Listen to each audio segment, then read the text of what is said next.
This is womensleadershipsuccess.com radio, episode number 76. Have you ever been stuck? Have you ever felt like your job was at a dead end? Or maybe that you even got the wrong college degree? Let me tell you a secret. You can overcome your roadblocks. You are capable of being and achieving more than you are even doing right now. Join Carrie Kish and me to learn how serial entrepreneur, mother of four, and CEO of Culturesync, the champions of tribal leadership, navigates work and life balance. This great interview will encourage and inspire you that you can remove career blocks and amplify your success too. Welcome to Women's Leadership Podcast, showing you how to influence people, improve your performance, and advance your career. Brought to you by women's leadership and career expert Sabrina Brahm and womensleadershipsuccess.com. Here's your chance to meet women trendsetters leading the way to success, accomplishment, and balance in business and life. No matter if you're a manager, CEO, or entrepreneur, join Sabrina for coaching and no-nonsense advice to improve your career and bottom line. This is womensleadershipsuccess.com radio. Today we're talking with Carrie Kish, the CEO of Culturesync. Welcome, Carrie. Hi, thank you. It's such a pleasure to have you here.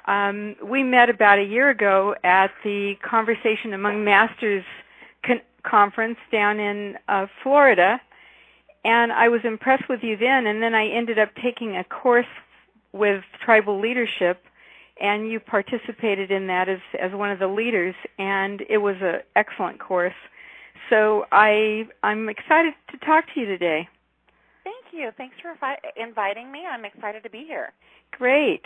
Now, tell us a little bit about your background. You've had a lot of different careers. Can you give us just a thumbnail sketch of that?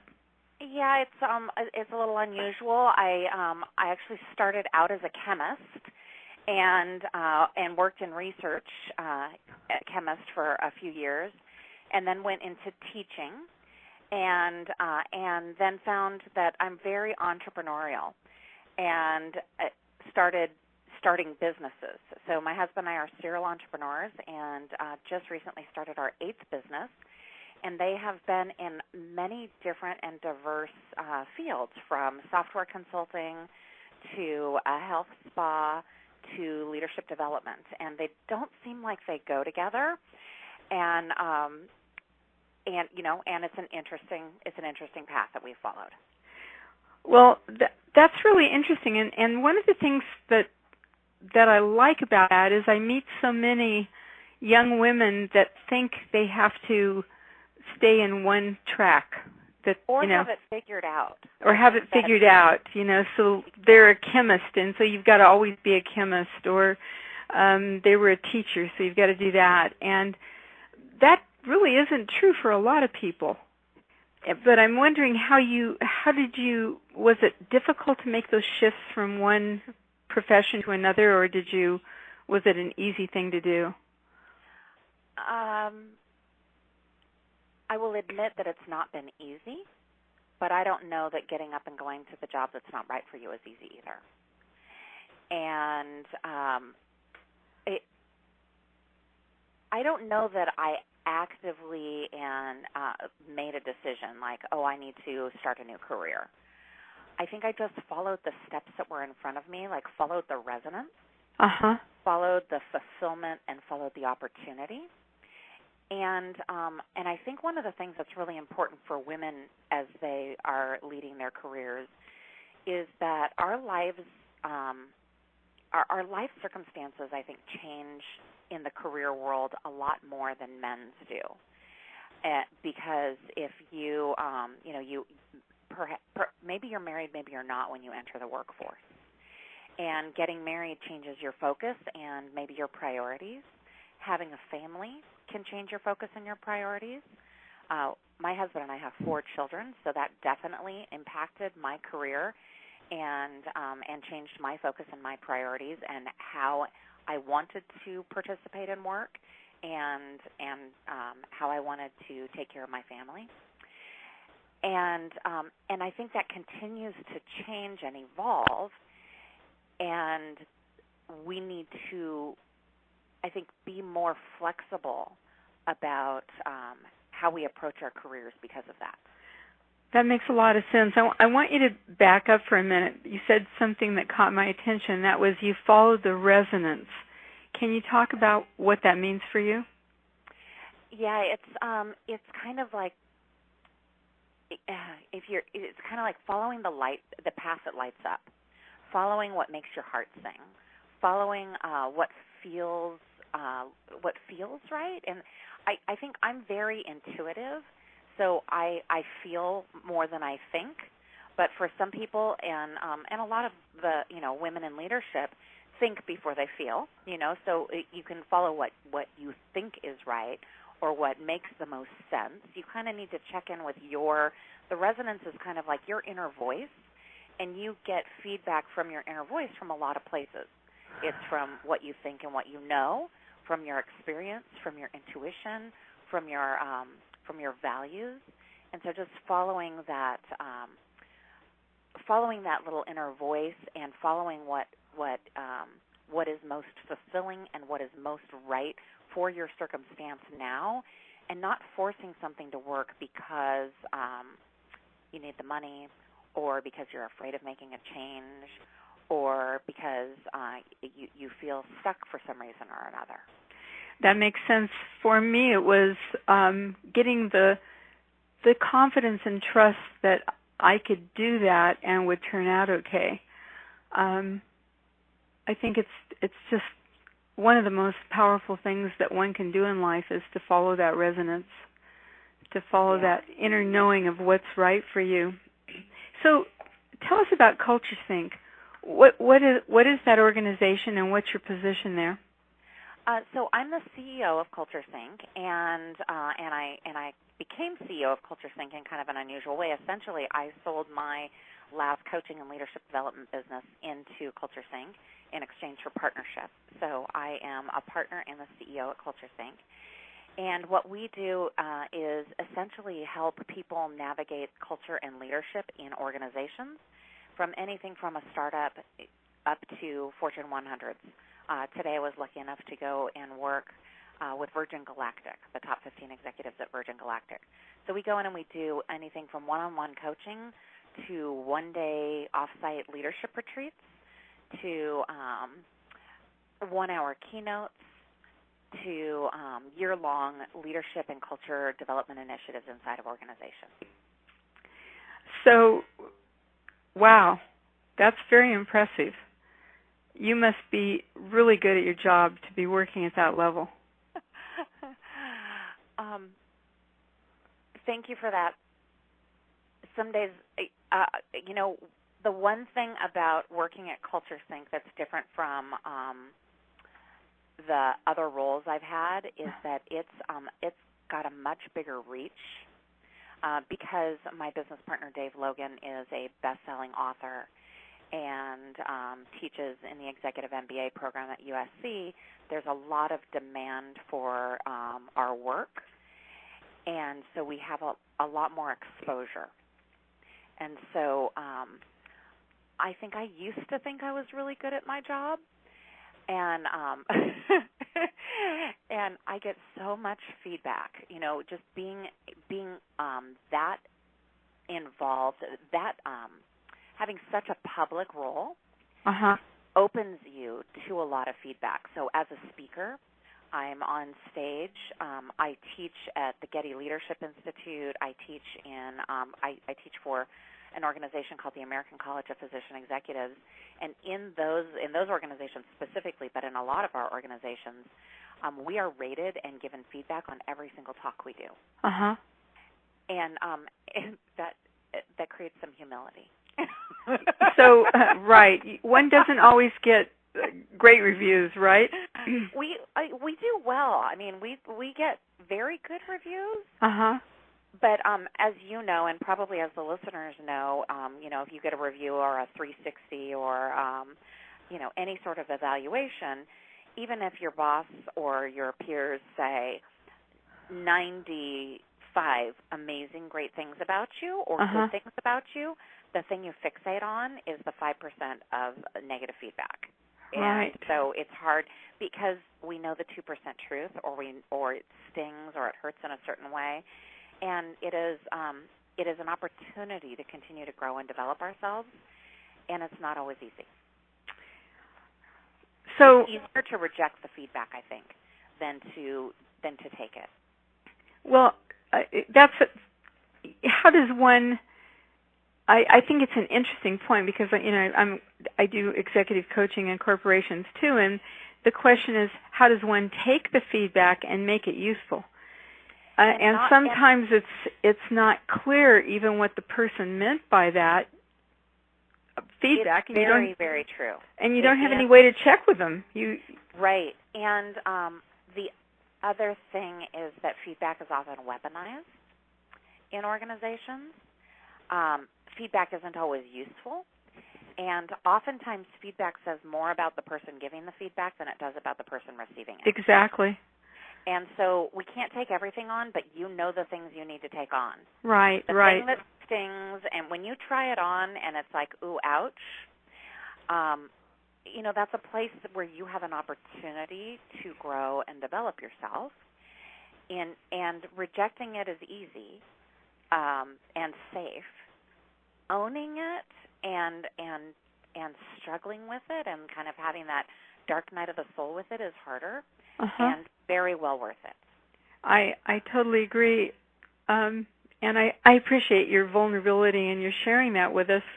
And I'm sure most of the people in the audience have had an experience like that. I certainly have. I was curious about another thing. So many of us as leaders, we're in one position, and then we move up to a position where we have more exposure. We have to move to the next level.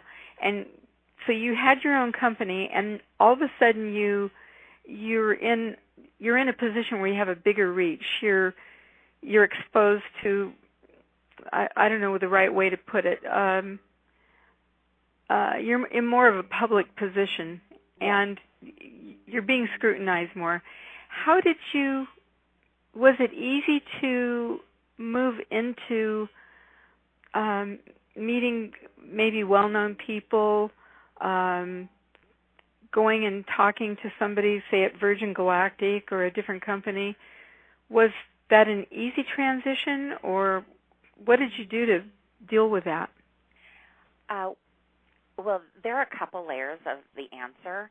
One is, and I wish I knew the personality assessment. I don't know the name of the personality assessment, but there are all kinds of assessments you can take. And one of my colleagues gives these from consulting. She's a consulting psychologist, and she does these assessments. And one piece of that assessment is kind of how do you navigate relationships, and what is it's an inherent trait. It's an inherent ability. Are you able to work well with your peers or people who you perceive to be your equal? Are you able to work with people who you see as better than or above you? And are you able to work with people who are beneath you or below you? And it's an inherent quality. It's not something that necessarily we can grow and change as much. So notice what is most comfortable for you is, where is your strength? Are you better at leading down? Are you better at leading laterally? Are you better at leading up? Or are you good at all? And I will tell you that I have an inherent ability to lead at all different levels, just inherently. So, and to be perfectly honest, one of the things people don't really know about me is that I'm pretty introverted. And every single time I go to talk to an audience, this morning I was walking into, I was walking through the hotel to walk into the room that the Virgin Galactic was in, and I took a breath, and it's like, okay, here we go. I still have to take a breath and say, here we go. And one of my mantras is, they're just people. They are they are just people. They're your CEO, your boss, your idol, your mentor, your nemesis at work. They are people. They have hopes and dreams and desires. They have physical challenges. They have relationship issues. They have financial concerns. They have all the same human needs that we have. And when you can stop objectifying people and seeing them as their position and actually seeing their humanity, it makes it a lot easier to serve them. I think that's really true. I used to walk into speeches like that and imagine that everyone was 5 years old with grown-up suits on. Well, and because aren't we all? We all have that little person inside of us. Exactly. Yeah, exactly. That frightened, little person. Carrie, could you tell us some more about the tribal leadership book and the idea of that? Yeah, well, it's a really great framework for understanding and leading culture. So the question we asked was, why do some teams and organizations outperform others so significantly? Is it that they have better systems, better strategies, better structure? What makes them tick? And we embarked on an 8.5-year research study. And when I say we, it was actually Dave and his partners at the time, Haley Fisher-Wright and John King, who wrote the book Tribal Leadership. Mm-hmm. And what they determined was that the secret to high-performing teams is culture. And that was not an exciting solution because none of us really knew how to measure culture. Mm-hmm. And so they created a framework for understanding culture, and what they looked at was the language people use at the different levels of culture and how successful they are, and how they structure their relationships. And so we built out just a way of understanding culture so that you can assess it and then lead change in it. Mm-hmm. I love the book. I've been using the book and the ideas in that book, and now the course that I took from you at your company for the least 8 years, and it's very exciting. And the whole thing about language is fascinating, and it's so true. And I wonder if you could just give us a couple of examples of that, how language impacts things. Well, language, we actually use language to create meaning. And so language matters. Language is really specific. And just notice, like if people are using your language, similar language as you are, you feel connected to them. You feel understood by them. You feel like they get you. Mm-hmm. And if they're using, if they restructure your words or they feed you back words that are different than yours, not quite right, you feel a little disconnected. And what we noticed is that people use language very specifically at the different stages of culture. Mm-hmm. We identified 5 different stages. And how people use language and structure their relationships kind of identifies how successful they are and how successful that team or organization will be. So would it be too much to share those 5 stages right now? Not at all. Okay. I can definitely go through that. So stage, and we're, because language creates meaning, we used language very specifically in the book, and we named the stages based on the language that we hear at the stage. So at stage 1, what we heard was, life sucks, that all of life is broken, and I have no ability to change it. And that's, it's a very small percentage of workplaces. So less than 2% of workplaces are experiencing a stage 1 culture, but you do see it in downward spirals. It's where workplace violence happens. Mm-hmm. It's also where things like cyber theft and identity theft and things like that happen is at stage 1.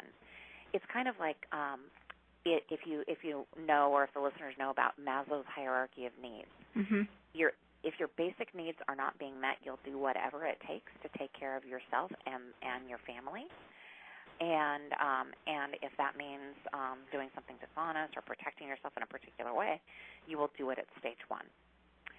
At stage 2, this is a big shift and it's a big jump, and it's actually also about a full quarter of workplaces. And what we named stage 2 is not all of life is broken, just mine. My life sucks. And if you think about places, think about your favorite place. My favorite stage 2 example is the California DMV. And I say very specifically the California DMV because there are other DMVs out there that are not a stage 2 organization.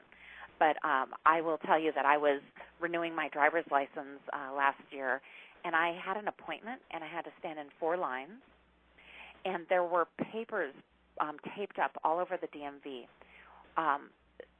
that one of them said no food or drink, and there was a woman in front of me in line with a Starbucks, and there are security guards in my DMV, which I think is shocking, but at stage 2, you need security guards. Right. A security guard came over and made her get out of line, and he didn't say you're going to have to go throw away your drink. He said you have to leave because there's no food or drink allowed here. And he kicked her out. And so what do? We all laugh and we joke and we complain because complaining is the hallmark of a stage 2 organization. And there was a little guilty pleasure because I was excited that there was one fewer person in line in front of me. So at stage 2, we really, we celebrate the demise of others, and whoever's life sucks worse wins. And so we get into those competitions of proving and complaining to one another about how bad things are for us. You know, the drive was so bad, and it took me 2 hours to get into work today. I live in LA, so that happens. And we get into that who worked longer, who has more emails, who's busier, and all of that is oftentimes. But then that's a little shift when we get into the busyness race. That's kind of shifting over to stage 3. And stage 3 is very, very pervasive. It's about 49% of employed tribes. And at stage 3, the language that people use is I'm great.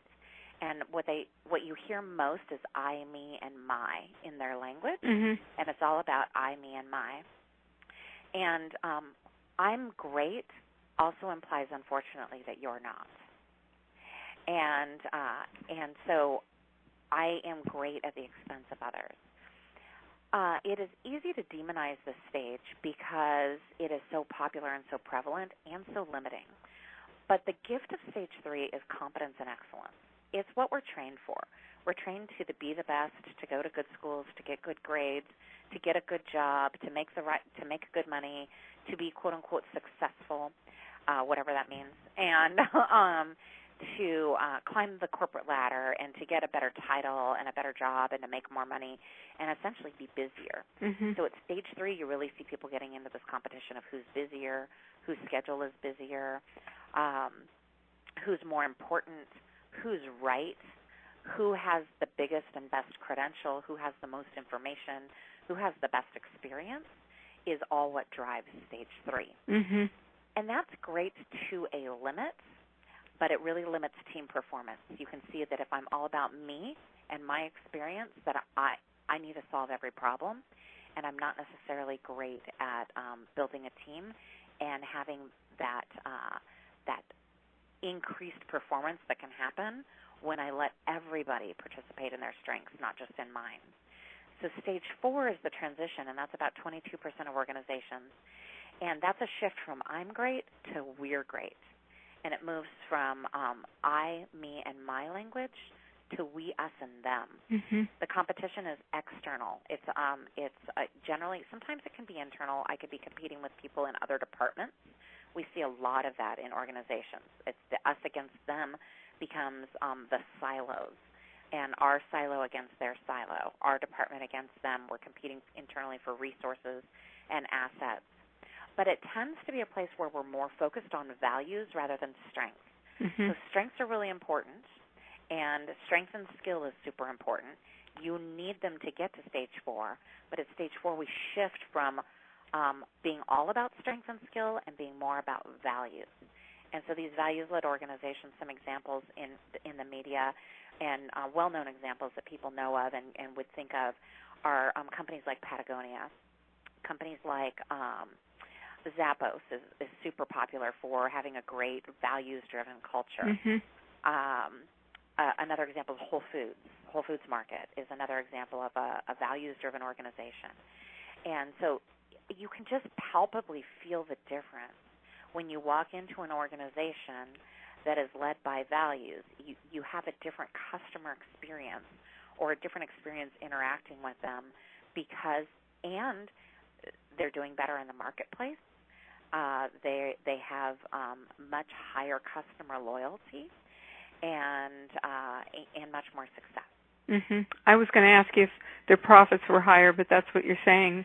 Their profits are higher significantly. Mm-hmm. Our research showed that moving from stage 3 to stage 4, that you get 300 to 500% increase in all key performance indicator, whether it's profits, revenue, sick time, employee engagement, whatever it is that you care to measure, retention. If you're in healthcare, it's anything that you measure on your dashboard. Whatever it is that you're concerned with, you get improvement, statistical improvement in performance by moving from stage 3 to stage 4. Moving from stage 4 to stage 5, we're seeing up to 1,600% improvement, and that has been corroborated by organizations like Gallup, and also in the research that was done in Conscious Capitalism by John Mackey and Raj Sisodia on their experience with leading conscious organizations like Whole Foods. And it's so wonderful what you're talking about, and what's so exciting is that your organization has come up with a way to help people shift. What level? Is it levels? What do you call stages. it? We call stages. It stages. You've come up with a way to help people shift stages.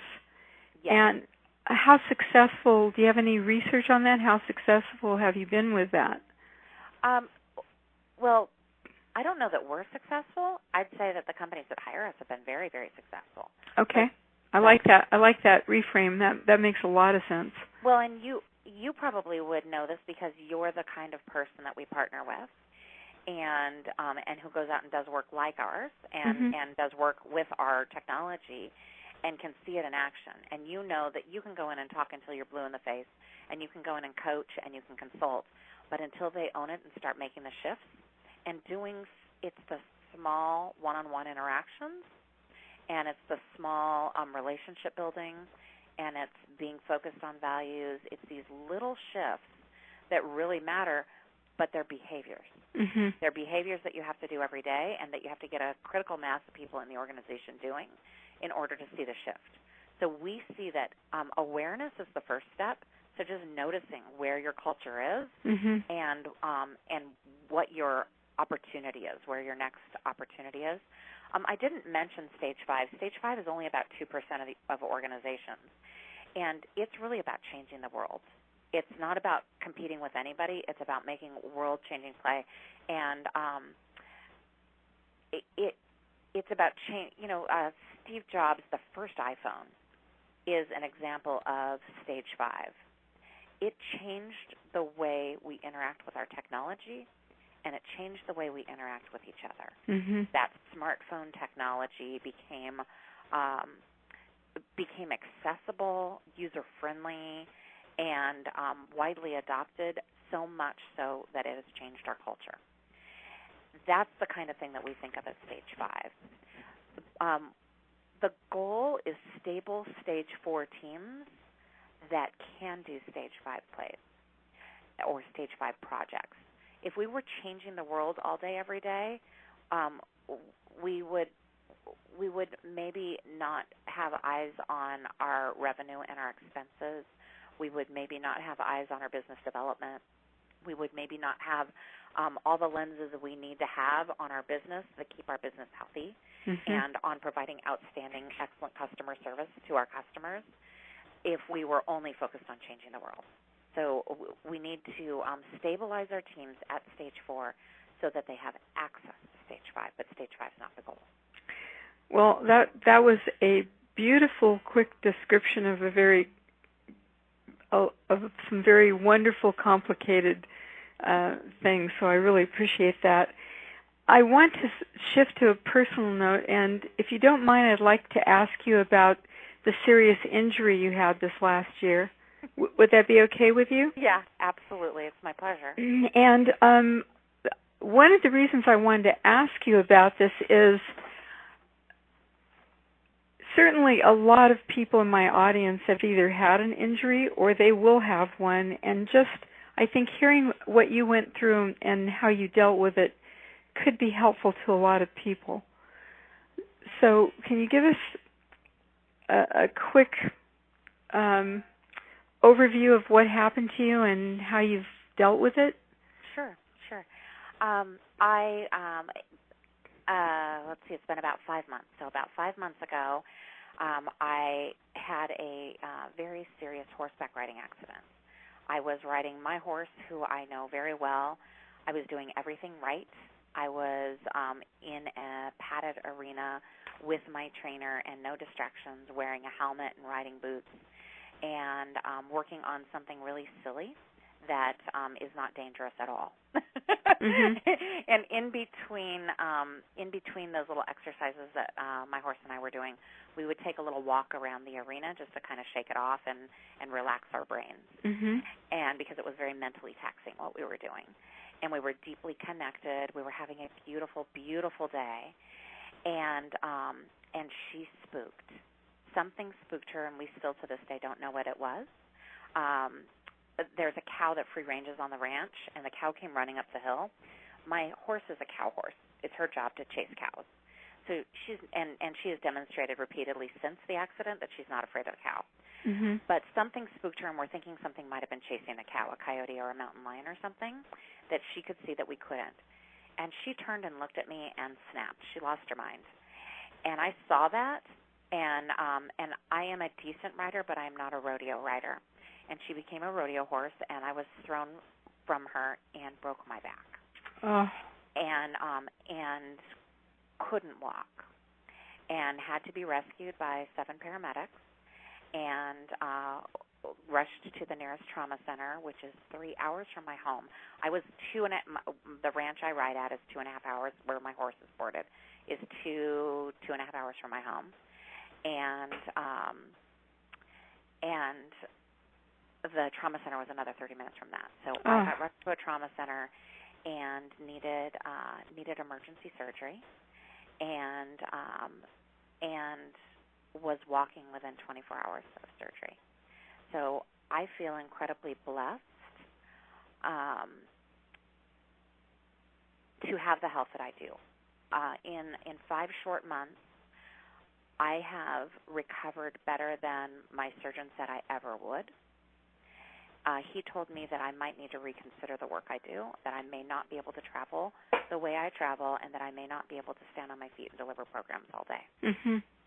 And I can tell you that I can do that easily, that actually is not an issue for me. Mm-hmm. My physical therapist, and that's something that I did, was I was radically committed to my healing. And I'm also better than my physical therapist said I'd be at this point, because of how committed I was to my health and healing. Mm-hmm. But I couldn't have done that without the amazing support system that I have. I have incredible support from my family. My husband is and has been heroic, has been just an amazing champion of both my rest and protecting me from myself, because I sometimes tend to overdo it, and also allowing me to struggle and reach and not wrap me in bubble wrap and try to keep me safe from everything. Mm-hmm. So he's been amazing. I mentioned we have 4 kids. Our 4 kids are independent and spectacular, and stepped in and mothered me when I needed some support. My kids stepped up. And for a quick tip, I know we might be talking about some tips later, but allowing people to help you is probably a leadership secret that people aren't good at. Mm-hmm.